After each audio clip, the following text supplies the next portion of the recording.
Dickson Matata, wakili wa Chadema na mwenyekiti wa kanda ya Magharibi, nimekusikia unajitokeza hadharani kutisha wanachama wa Chadema. Ninyi siku zote huwa mnasema chama cha Chadema ni chama cha haki. Kama ni chama cha haki, kwa nini mnatokeza kuwatisha wanachama ambao wanatoa maoni yao ya moyoni? Watu wanataka wapone mioyo yao, wewe unawatisha. Mwambie makamu mwenyekiti wako John Heche ajibu tuhuma ambazo hizo tuhuma zimeanzia huko Magharibi, zimeanzia Kigoma kwenye kikao cha kamati kuu. Watu walianza kumtuhumu huko, ndio hao wanachama wa kawaida wakaanza kuzungumza, ambayo ni viongozi wa mikoa, viongozi wa wilaya, viongozi wa kata, wanazungumza, wanatoa ya moyoni, wanataka wapone.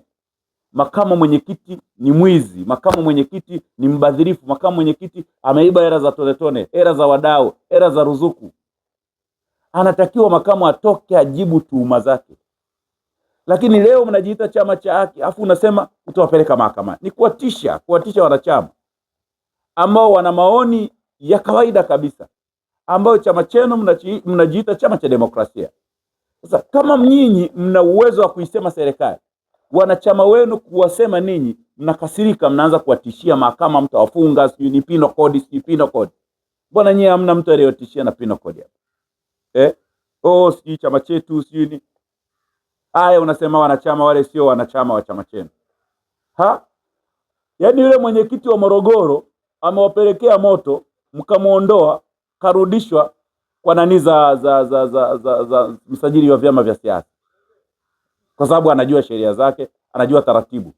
Nenda Katavi, nenda Tanga, hawa viongozi wote